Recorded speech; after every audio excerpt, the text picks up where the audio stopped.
حضور نماز کے اختتام پر جو تسلیم ہوتی ہے اس میں ہم السلام علیکم ورحمۃ اللہ کہتے ہیں اور السلام علیکم ورحمۃ اللہ وبرکاتہ نہیں کہتے.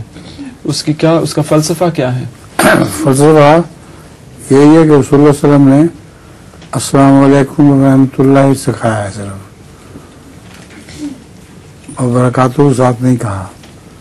تو ہم نے تو نماز رسول اللہ صلی اللہ علیہ وسلم سے سیکھی ہے. صلی اللہ علیہ وسلم جس طرح کی نماز پڑھائی ویسے پڑھتے ہیں ہم. السلام علیکم حضور. ایک ہمارا اردو لطیفہ ہے کہ کسی عورت کے میاں کا نام رحمت اللہ تھا، تو وہ بجائے اس کے السلام علیکم ورحمۃ اللہ کہے وہ آگر تھی السلام علیکم منی کے ابا. اس کی بیٹی تھی نا منی، تو اس کا ابا تھا رحمت اللہ کی بجائے اس کو منی کے ابا کہا کرتی تھی.